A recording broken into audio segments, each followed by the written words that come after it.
Hey folks, Landstryder here, and welcome to another episode on the Future's Edge server, sponsored by Aim to Game.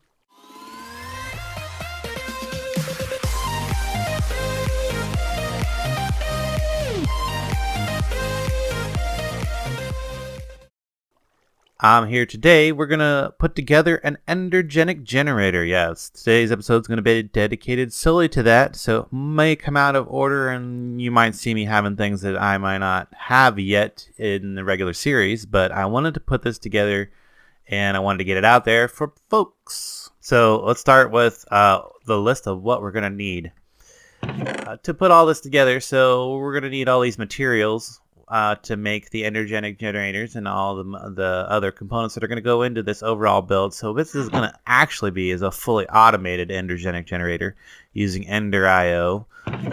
We have some capacitors that I've already made up, vibrant capacitors. Not too terrible considering where we're at in the level of technology in our survival world so far. But I've also put together my dimensional transceiver I need to send the power throughout my network and use it. And that is why I'm putting together the Endergenic generator today, is because I need a lot more power than what I've got. Right now, I'm only using the 2 water wheels, one little solar voltaic up there on the house, and that's really all the power generation I have. I've got a Stirling generator in the basement of the house that I occasionally power up with lava buckets that I've been using lately, but that's not cutting it, because I really want to power up this builder, and it takes a lot of power to. I'm going to clear some land here. I was quarrying with it. I cleared out the materials. Now I need to clear the space, but I mean, I ran out of power. I ran my system out of power several times. So let's build an Endergenic generator. Let's get on with it. But I wanted to explain why I was putting together this massive power generation. So things we're going to need all of these timers. Well, actually, we only need one timer. It's the sequencers that we need 7 of, and these are the recipes for them. I don't even really need to take these out. I just threw those in there because they're relatively cheap to set up, so that I can show you the recipe and then just grab out the parts. And then the other things I'm going to need are these parts here. So I really don't need anything else out of that chest, so we're just going to kind of let that one go. But now this chest, I pretty much need everything out of here. These are the rest of the materials I need to make all the other parts for this. And my choice of decoration material. Now this is going to be whatever you guys want to use. I just happen to be using blue circuits from Chisel, and I've got my conduit facades to go over some of my conduit after I get all that in there. So you're also going to need to have a considerable amount of redstone insulated conduit and energy conduit of some sort. I would recommend the maximum tier because these things produce a lot of power, and even with that maximum tier of energy conduit, it still does not quite pull out all the power from the Endergenics when they are cycling at their maximum potential. So let's get on to building this. Let's first of all, we're going to need the Endergenic generators. So I've gone ahead and pre-assembled some of the stuff, like the machine frames that I'm going to need for all this stuff, because I've done that in a previous episode. But recipe's not too terrible. Anyway, Endergenic. Oh, because if we click, that's not that. We don't want the EnderIO one. The Endergenic generator. And it also helps if I open my crafting grid instead of just opening my inventory. There we go. We've got some diamonds and some ender pearls, and the machine frame is obviously the big expensive part here. Now this is not the normal recipe. This is a recipe specific to my mod pack. To Future's Edge. So if you happen to be playing a different mod pack, it'll be much cheaper, probably. But we're going to go ahead and make 4 of those. Then we are also going to need one other device we haven't put together yet, and that is actually the monitor. This is part of making it 100% automated. Now I'm going to make the graphing power monitor. You don't have to go that full step. You can just make the regular monitor. In fact, you have to make the regular monitor if you want to make the graphing monitor anyway. So for that, we first have to make a conduit probe. I haven't made those on camera yet, so I'm going to go ahead and do that. This thing's really cool. It will allow you to, well, probe conduit and get information about that. And I don't really have any conduit right over there, but I have a ton of conduit over here. So I'll just demonstrate it really quick.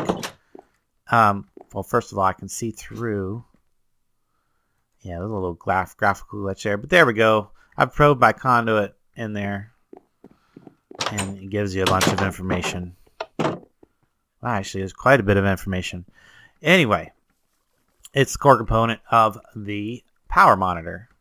Again, with the crafting grid. Power monitor. Missing. Oh, yeah, I guess it. Did I not? How did I not? How am I missing that one thing? Is it over here? No. Did I accidentally? Oh, I used it in the conduit probe. I forgot. I need two of them. I need one for the conduit probe and one for the actual monitor itself. So let me grab one of those real quick. That right there should do it. Now I can make the power monitor. And then I'm going to go ahead and upgrade it to the graphing monitor. Just because I like the way it looks. Just for at a glance type stuff. And that should get rid of that chest, because we're going to need that chest in another recipe that we haven't put together yet. Because there's one last thing. You see I still have one RFtools machine frame left over, and that is for the injector. The pearl injector. Again with the crafting grid. Pearl injector. There we go. So let's start assembling this thing. Now this is actually going to be on a wall. So it's vertical. So we're going to go ahead and I'm going to just place down these. I'm going to break these again in a minute, but I need a surface to place all this stuff against. Let's grab my building wand to make this a little bit easier. 1, 2, 3. So yeah, I just need a surface to place these against. I'm going to tear that back down in a moment because I'm going to have to place other blocks there. But there we go. Endergenics. Then from there we need these. Oh, you know what? I didn't make my. Now we should be able to make our 4 ender monitors. Totally forgot about these guys. Have to have those. Let's get back up here. Okay, now that we've got our 4 Endergenic generators placed, we need to go ahead and place all of our monitors. And we're going to go clockwise. Monitor, monitor, monitor. Now these will only monitor the Endergenic generator on the opposite side of the red tick. So it has to have its back facing the Endergenic generator or it will not work. You know, I need one more of these. Totally forgot about that. Need 5 total of these. Oh, so I got to go back and make that. Let's go ahead and place our sequencers in because the other part is the other Endergenic generator is part of the startup sequence. These are the operating sequence. So right there, oop, dang it, right there is the full all we need to do. This is all is what is operates it. So we want to go ahead and set all these to pearl fired, because we want to detect when it fires a pearl. So how these things work, and you know, there's something else I need to make, and that is going to be a smart wrench. In fact, actually, do I have a smart wrench? I do have a smart wrench, so I don't actually have to make that. But let's go ahead and grab that other ender monitor thing.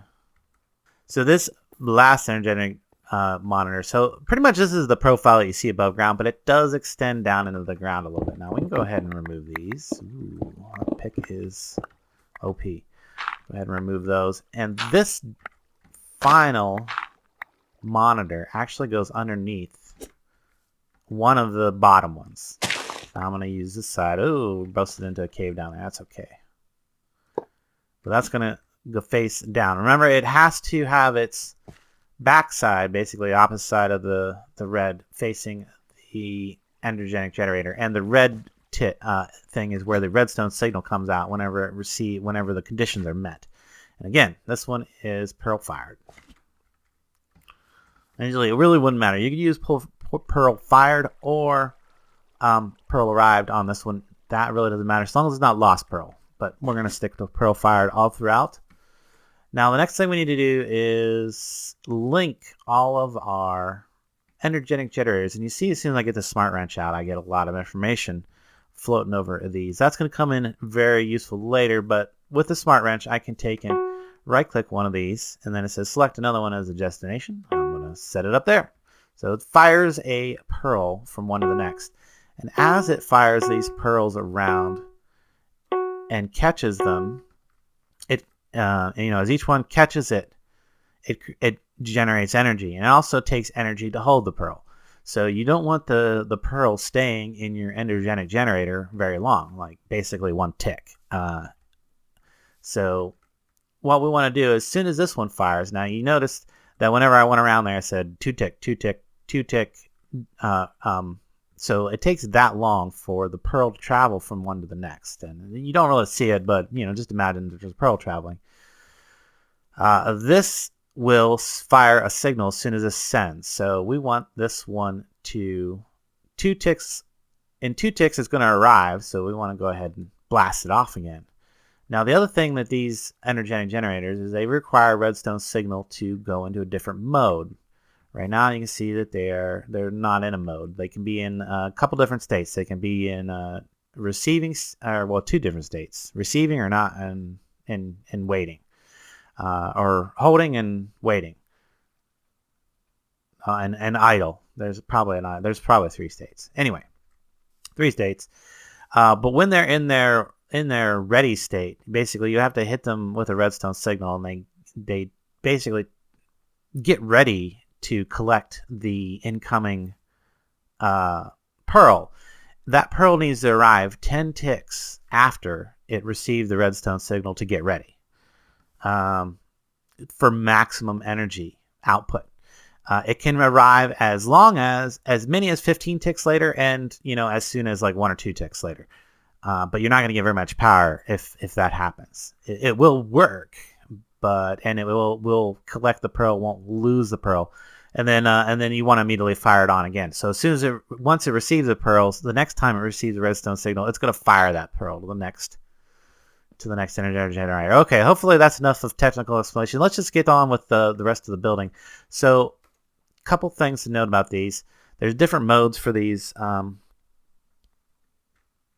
Sequencers, that's what I'm trying to say. Sequencers. And basically, when this receives a redstone signal, it puts out a series of pulses based on what you fill in on this this thing here. So, but there's a couple different modes. There's one runts. It'll go through all of the ticks, and I don't know what is that like. I don't know. Anyway, it's a bunch of ticks. We're not interested in that. We wanted to run the signal, but when it receives a redstone signal again, start the loop over. So this is a loop, but when it receives a signal, I wanted to go back to the beginning and start over. There's a couple other different modes. There's loop 1, loop the cycle all the time, ignore redstone signals, loops. Okay, yeah. Step, no, we want once to for all of these.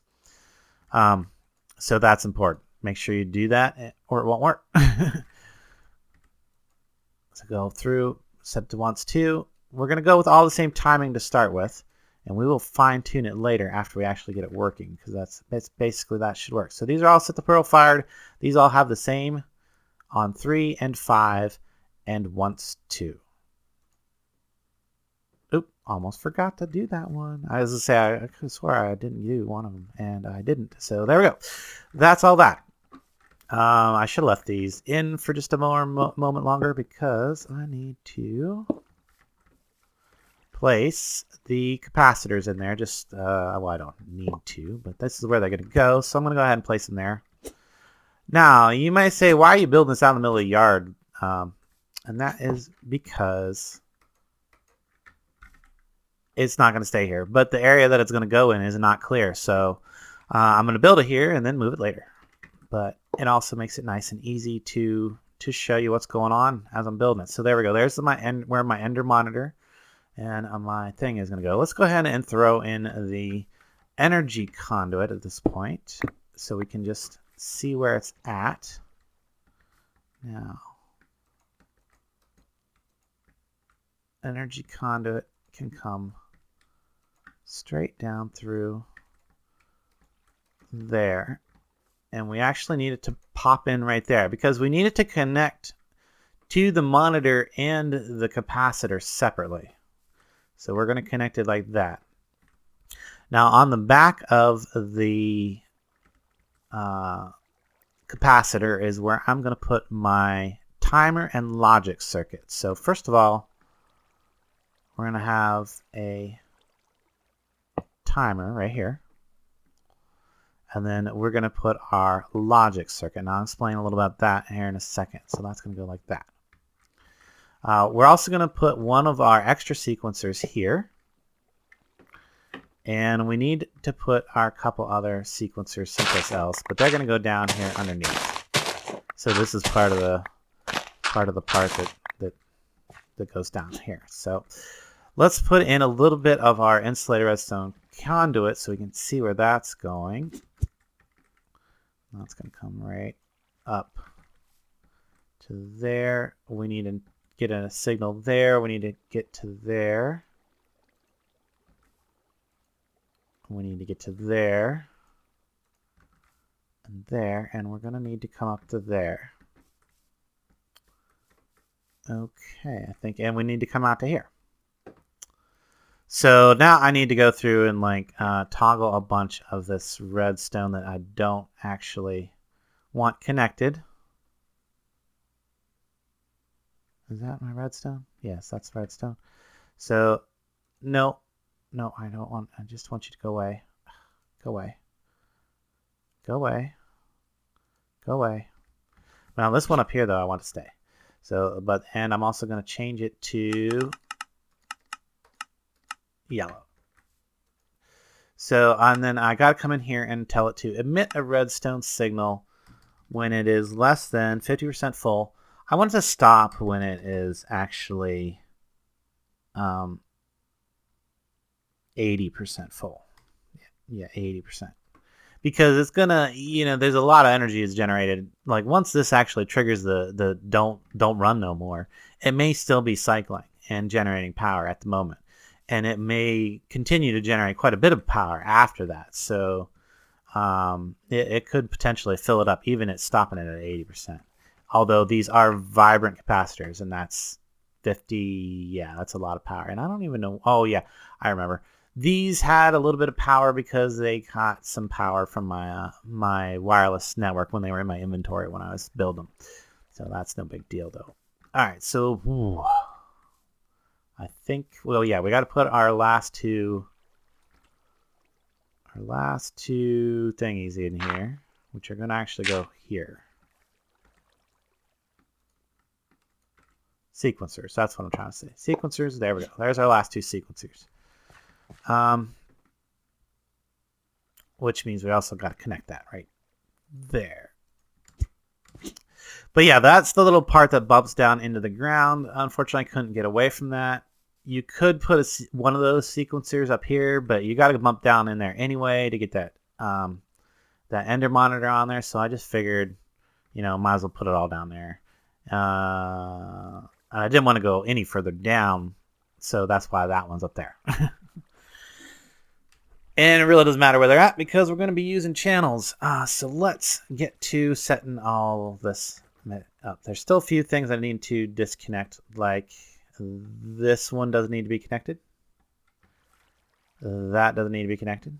See, there's a ton of places where this is connecting and it doesn't need to or necessarily can't really do anything where it's at. So you might as well disconnect it so that you don't see those connections and think that you need to do something with them.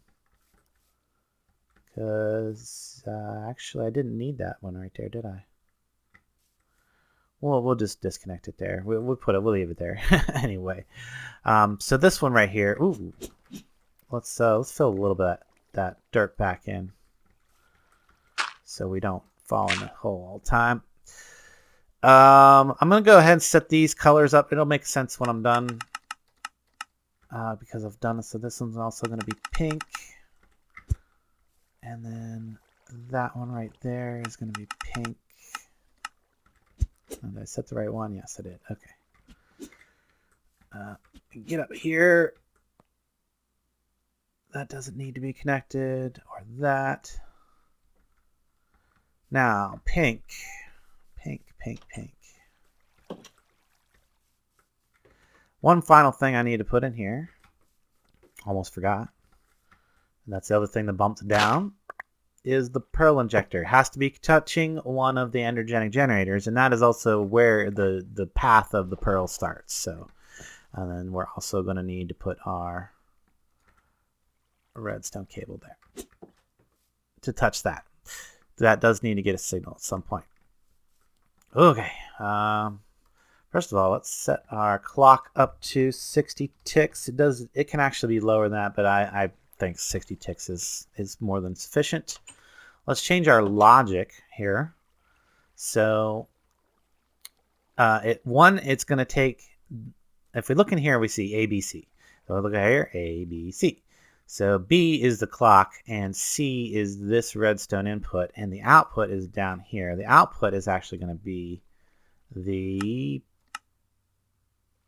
pink signal. There we go. Output's going to be the pink signal, and the other input is going to be the yellow. So from the monitor, from the Ender monitor, that is going to go into there. And then what we want to say is B and C. So if B and C are on at the same time, it'll transmit a signal. And that's the only circumstances under which we want it to happen.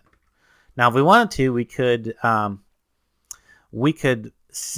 put a lever someplace that we could send into A, because we don't really have a connection there right now, but we could reconnect it and send a signal into A when we wanted to shut the whole system down, because if A was on, nothing could happen. It could never reach this circumstance because A would be on. So it really is nice logic gate. It really lets you do some complicated logic with this relatively simple to use interface. I like it.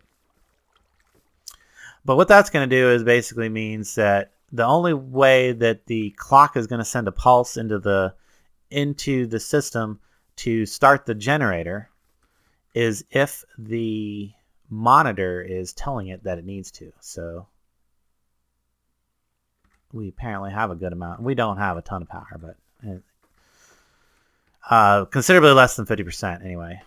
So we look there, yeah, considerably less than 50%. So it should be sending that redstone signal right now.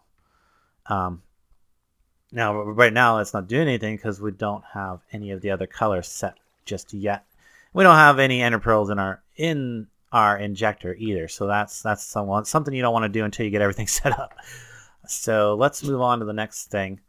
I need to color the ones that connect to here. So this one we're going to say is green.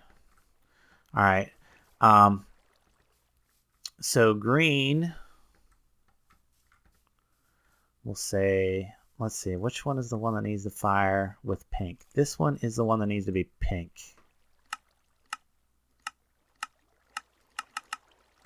Pink? Yes, because it fires into there and it's going to go around that way. So pink needs to get activated first. Now what that basically we're going to be doing is using these connections here to activate all these before we send the first pearl in. And then once the pearl is in, these timers in the front take over. So all this in the back is basically just to give it a kickstart. So pink goes first at the same time that the timer pulses. The next one that needs a pulse is this one up here, which is going to be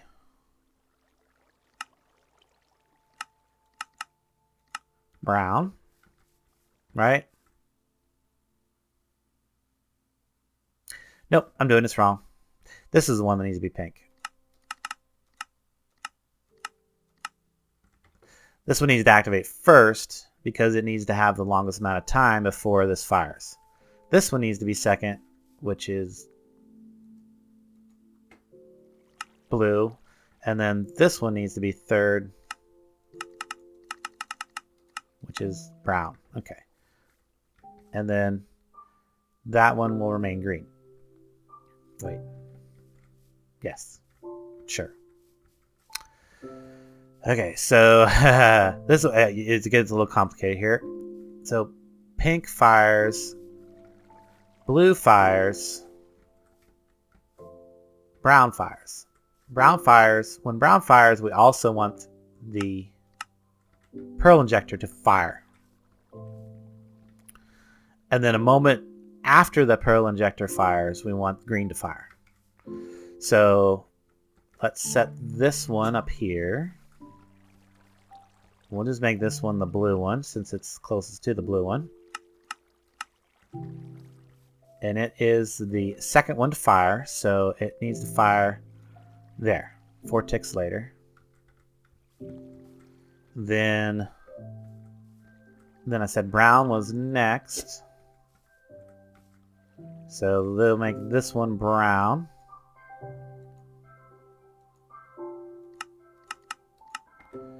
And that one is going to need to fire another 4 ticks later, so right there. And then the last one that needs to fire is the green one. So, and that needs to fire after.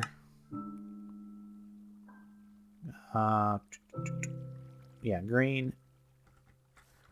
That one needs to fire about. So that fires there. We can fire it. I want to say no. I want to say here. And that should be it, guys. I think if we've done everything right, we should just be able to put pearls in this thing. It's going to start generating a ton of power. I'm going to go ahead and just what with the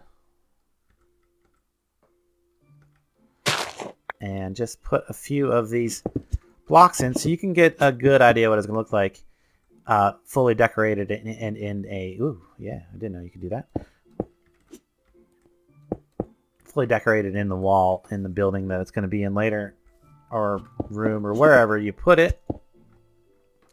So something like that.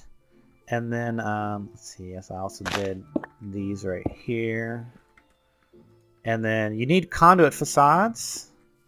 So you put conduit facade there. And let's see, it was one. Not that kind of a facade. I wanted these ones right here, directly behind the Endergenics, because I think that looks cool. And then these were just to kind of fill in this this hole down here so that you couldn't see the conduits at all from the outside. So, oh, yeah, and then I forgot to do. This has to go down to the ground a little bit. There we go, like that.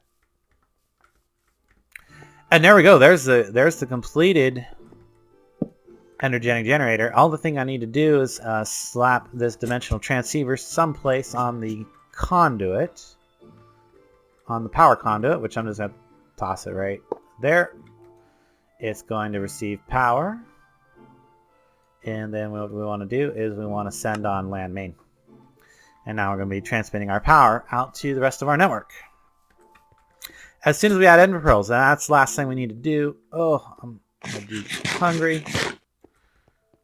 Let's run over here, grab a stack of ender pearls, and see if it works. See if we got it right. And then we also need to fine tune it after if we did get it right. If we do have, in fact, a fully working, fully automated generator. Now, the only other thing that I would do is I would probably put a trapdoor right here so that you can get to the pearl injector easier. Yeah. In the final build, that's something I'll do. Either that or I'll have an automated way to send pearls into there. And woo, there it goes. There it goes, guys. I got it right. And you can see we need to fine tune it because we're not getting enough power out of this baby yet. We can get better. We can do better. To do that, you want to get your smart wrench on your bar here. And we're going to look at these and we see, okay, so that's arriving at 9, 9, 9, and this one's pretty much last pearl says 10. So yeah, we need a little bit of fine tuning here. So what we can do, so this is the one that says 10. I'm going to try just moving those over a little. see what happens. And this just takes some trial and error. So that one dropped to 9. Those ones are now at 10. Oh, last pearl 11, 9, 11, 9, 10, 10. Okay, so not quite where I need to make the adjustment. So you just go around I just basically go around like this and adjust these by one at a time, and then kind of take a look. So now we're 10, 10, 10, 10. Last pearl 10, 10, 10. Oh, look at that. I've hit perfect tuning.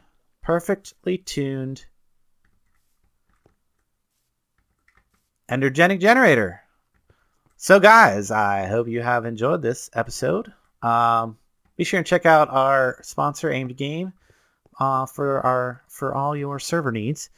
There it is, block by block, perfectly tuned, energetic, fully automated. Now the only other thing to do is to wait until we're up above 80% and see if it shuts itself off. But I think we're safe. I think we're safe.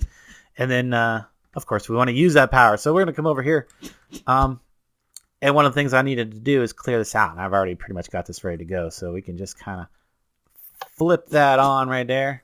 We're going to start using some of that massive power that we're generating to just completely level this area right over here so that we can get to making a nice bee area. This is going to be our new bee and tree farm area. But we're going to flatten it out. Then we got to blend our landscape in around the edges again. But yeah, you can see we're just getting plenty of power. Oh yeah, well that's probably why this is not getting full power to the input, is because a good majority of it's going into the dimensional transceiver. Well, duh. So we are actually probably, see now we're outputting nothing. Oh, we're outputting nothing because we have reached our 80% goal. Nice. And it's shut down. Well, there you go, guys. Fully automated Endergenic Generator for the win. I'll catch you guys later.